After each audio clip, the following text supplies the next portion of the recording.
కృష్ణా జిల్లా మచిలీపట్నం ప్రజల చిరకాల స్వప్నాన్ని నెరవేర్చిన ఘనత తెలుగుదేశం ప్రభుత్వానిదేనని మంత్రి కొల్లు రవీంద్ర అన్నారు. మచిలీపట్నం శాసనసభ నియోజకవర్గం నుంచి మళ్లీ పోటీ చేస్తున్న ఆయన గత ఎన్నికల్లో కంటే అధిక మెజార్టీతో గెలుస్తానని ధీమా వ్యక్తం చేశారు. నౌకాశ్రయం సహా హామీలన్నీ నెరవేర్చామని, ఈసారి గెలిస్తే మరింత అభివృద్ధి చేస్తామని తెలిపారు. రాష్ట్ర ప్రజలంతా చంద్రబాబుకి పట్టం కడతారంటున్న మంత్రి కొల్లు రవీంద్రతో మా ప్రతినిధి వెంకటరమణ ముఖాముఖి. కృష్ణా జిల్లాలో మిగిలిన నియోజకవర్గాలతో పోలిస్తే మచిలీపట్నం నియోజకవర్గం ప్రత్యేకమైనదిగా చెప్పవచ్చు. సముద్ర తీరాన ఉన్న ఈ నియోజకవర్గంలో మత్స్యకార కుటుంబాలు ఎక్కువే. ఇదే మత్స్యకార కుటుంబానికే చెందిన కొల్లు రవీంద్ర గారు గత ఎన్నికల్లో తెలుగుదేశం పార్టీ తరఫున అఖండ విజయం సాధించారు. తొలిసారి గెలిచిన మంత్రి పదవి దక్కించుకొని పలు అభివృద్ధి కార్యక్రమాలు కూడా చేశారు. ఈసారి తిరిగి ఇదే స్థానం నుంచే ఇక్కడ ఎమ్మెల్యే స్థానానికి పోటీ పడుతున్నారు. ప్రచారం ఎలా జరుగుతుంది, గెలిస్తే ఏం చేస్తారు అనే విషయాన్ని వారి మాటలను తెలుసుకుందాం. సార్, ఈసారి ఇంటింటి ప్రచారం తిరిగి చేస్తున్నారు. ప్రజలు ఎలా దాన్ని రిసీవ్ చేసుకుంటున్నారు? వాళ్ళ నుంచి స్పందన, ఆదరణ ఎలా ఉంది? దాదాపు 5 సంవత్సరాలు ప్రజలతోనే ఉన్నాం. ప్రజా సంక్షేమ కార్యక్రమాలు, అభివృద్ధి కార్యక్రమాలు చేశాం. దీర్ఘకాలికంగా ఉన్నటువంటి ప్రధాన సమస్యలు, డ్రైనేజ్ సమస్య, మంచినీటి సమస్య పరిష్కారం చేసుకెళ్ళాం. మరి కృష్ణా జిల్లాలో అతి ముఖ్యమైనటువంటి దీర్ఘకాలికంగా ఉన్నటువంటి ప్రధాన సమస్యను బందరు పోర్టు పని కూడా స్టార్ట్ చేశాం. ఇవన్నీ కూడా ప్రజల్లో చాలా పాజిటివ్ థింకింగ్తో వాళ్ళందరూ ఉన్నారు. ఖచ్చితంగా చంద్రబాబు నాయుడు గారు ఈ రాష్ట్రానికి ముఖ్యమంత్రి అయితేనే రాబోయే కాలంలో మరిన్ని అభివృద్ధి కార్యక్రమాలు జరుగుతాయి, సంక్షేమ కార్యక్రమాలు జరుగుతాయి అనేది ప్రజల్లో పూర్తి స్థాయిలో కనపడుతుంది. ఖచ్చితంగా మేము చెప్పిందే చేస్తాం, చేసిందే చెప్తాం. మేము ఈ 5 సంవత్సరాల్లో చేశాం కాబట్టి ఇవాళ అదే విషయాన్ని మేము చెప్తున్నాం. 5 ఏళ్లలో మీరు బీసీ సంక్షేమము, చేనేత శాఖ మంత్రిగా పనిచేస్తారు. అలాగే యువజన సంక్షేమ శాఖ మంత్రిగా చేస్తూ నిరుద్యోగ వృత్తిని కూడా అమలు చేస్తున్నారు.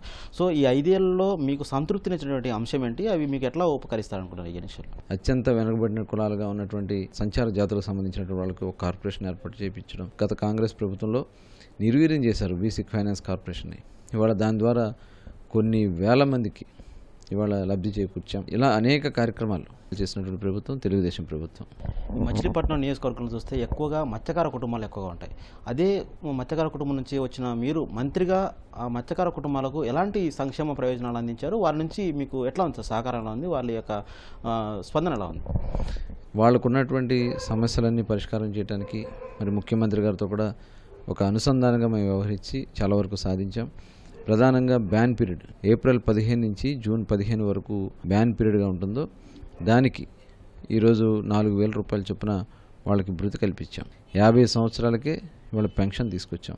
ఇదే కాకుండా 50%కే వాళ్ళకి వలలు ఇవ్వడం, ఇంజన్లు ఇవ్వడం, ఆయిల్ సబ్సిడీ కూడా ఇవాళ ₹12.90 ఆయిల్ సబ్సిడీ ఇప్పిస్తున్నాం.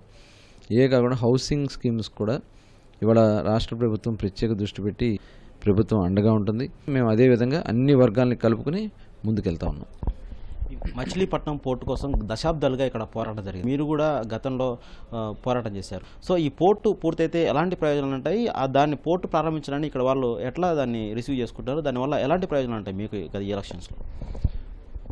గతంలో బ్రిటిష్ వాళ్ళు, డచ్ వాళ్ళు, పోర్చుగీస్ వాళ్ళు అనేక మంది విదేశాలకు సంబంధించినటువంటి దేశాల నుంచి వచ్చి ఇక్కడ వర్తక వాణిజ్యం వ్యాపారాలు చేశారు. ఈస్ట్ ఇండియా కంపెనీ కూడా మొదటి కేంద్రంగా మచిలీపట్నాన్ని ఎంపుకున్న పరిస్థితి ఉండేది. మా తాత ముత్తాతల నుంచి కూడా పోర్ట్ వస్తుంది, ఈ ప్రాంతం డెవలప్ అవుతుందని ఎదురు చూస్తూ ఉండేవాళ్ళు.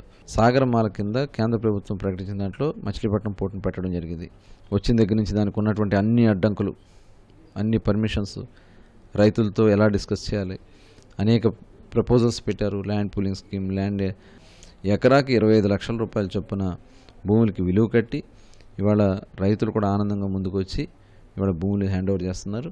పోర్టు వర్క్ కూడా స్టార్ట్ చేశాం. ఇది ఒక చరిత్ర. మచిలీపట్నం అభివృద్ధి చెందడానికి ఉన్నటువంటి ఏకైక అవకాశం మచిలీపట్నం పోర్టు నిర్మాణం. ప్రభుత్వం అనేక సంక్షేమ పథకాలు కూడా అమలు చేస్తుంది, అంటే అభివృద్ధి కార్యక్రమాలు కూడా చేస్తుంది. మీ నియోజకవర్గంలో మీరు మంత్రిగా ఎంత మేర అభివృద్ధి చేశారు? దానికి సంబంధించి ప్రజల నుంచి స్పందన 95% వరకు రోడ్లు పూర్తి చేశాం. అలాగే రూరల్లో వస్తే కొన్ని విలేజ్లో 100% పూర్తి చేశాం. అదేవిధంగా కృష్ణా యూనివర్సిటీ 155 సంవత్సరాల్లో కట్టిన రిజర్వాయర్లు 7 రిజర్వాయర్లు కడితే ఈ 5 సంవత్సరాల్లో మేము 8 రిజర్వాయర్లు కట్టాం. ఎంత పెద్ద వర్షం పడినా అర్ధ గంటలో చుక్క నీరు లేకుండా మొత్తం కూడా డ్రైన్ అవుట్ చేసే విధంగా ప్లాన్ ఎక్కడికక్కడ పంప్ హౌస్లు పెడుతున్నాం. మరి మచిలీపట్నం చరిత్రలో ఇంత పెద్ద ఎత్తున పేదలకు ఇళ్ళు ఇచ్చినటువంటి ప్రభుత్వం మొట్టమొదటి తెలుగుదేశం ప్రభుత్వం. ఈసారి మచిలీపట్నం నియోజకవర్గంలో చూస్తే త్రిముఖ పోరు ఏర్పడింది. ఇటు వైఎస్ఆర్ కాంగ్రెస్ పార్టీ తరపు నుంచి పేర్నాని పోటీ చేస్తున్నారు, అలాగే జనసేన తరపు నుంచి కూడా అభ్యర్థి నిలిపారు. సో ఈ త్రిముఖ పోరులో ఎలా ఉంటుందనుకుంటే దీన్ని ఎలా ఎదుర్కొంటారు, మీకున్నటువంటి విజయ అవకాశాలు ఎలా ఉన్నాయి? మేము అభివృద్ధి చేసి చూపించాం, అభివృద్ధి మమ్మల్ని గెలిపిస్తుంది.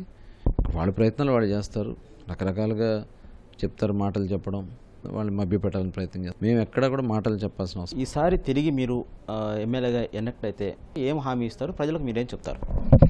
ప్రధానమైనటువంటి సమస్యలన్నీ దాదాపు ఇవన్నీ కూడా పూర్తవుతాయి. డ్రైనేజ్ కానీ, వాటర్ సంబంధించి కానీ ఇవన్నీ కూడా దాదాపు అన్నీ కూడా పూర్తవుతాయి. అలాగే టూరిజం కింద బీచ్ అవుతుంది, ఇండస్ట్రీస్ రాబోతున్నాయి. ఇవన్నీ కూడా దాదాపు ఈ ప్రాంత అభివృద్ధికి ఉన్నటువంటి అవకాశాలు. ఈ ప్రాంతం రేపు రాబోయే తరాలకి, భావి తరాలకి బంగారు భవిష్యత్తును ఇవ్వబోతున్నామని చెప్పి తెలియజేస్తాం. మచిలీపట్నం వాసుల దశాబ్దాల కాలైనటువంటి మచిలీపట్నం పోర్టు నిర్మాణాన్ని ప్రారంభించడం సహా సంక్షేమ అభివృద్ధి కార్యక్రమాలు తిరిగి అధికారాన్ని ఇస్తాయని కొల్లు రవీంద్ర గారు ధీమా వ్యక్తం చేస్తున్నారు. మచిలీపట్నం నుంచి కెమెరామెన్ కోటేశ్వరరావుతో కలిసి వెంకటరమణ, ఈటీవీ న్యూస్, కృష్ణా జిల్లా.